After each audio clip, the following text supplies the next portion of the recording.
Chaque jour, Charles et Carole vous présentent la leçon de l'école du sabbat.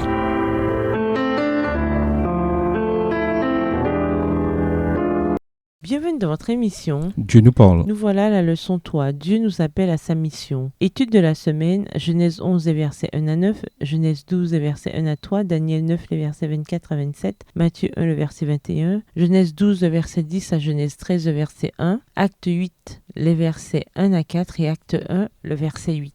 Verset à mémoriser. Mais vous recevrez de la puissance quand l'Esprit Saint viendra sur vous et vous serez mes témoins à Jérusalem, dans toute la Judée et en Samarie et jusqu'aux extrémités de la terre. Acte 1, verset 8. Dieu peut parfois nous amener à sortir de notre zone de confort pour faire de nous ses témoins. Ce changement peut servir à accomplir ses desseins, comme dans le cas de la dispersion des peuples à la tour de Babel. Ainsi, le dessein de Dieu fut atteint par le moyen même employé par les hommes pour en empêcher la réalisation. Texte tiré du livre Patriarches et Prophètes au chapitre 10 à la page 100, livre écrit par Ellen G. White. Entre-temps, Abraham quitta son pays natal pour un autre pays, Genèse 12, afin de devenir un témoin. Les disciples de Jésus, qui œuvraient uniquement au sein de leur peuple, acte 3, s'en allèrent également œuvrer auprès d'autres peuples, acte 8, les versets 1 à 4. Dans acte 1, le verset 8, Jésus posa un principe d'évangélisation. Il devait commencer localement à Jérusalem et en Judée, puis se rendre en Samarie et en définitive jusqu'aux extrémités de la terre.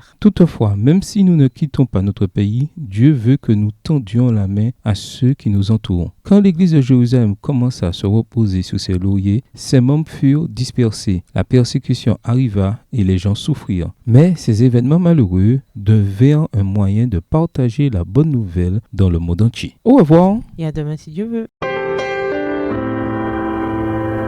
Dieu nous parle.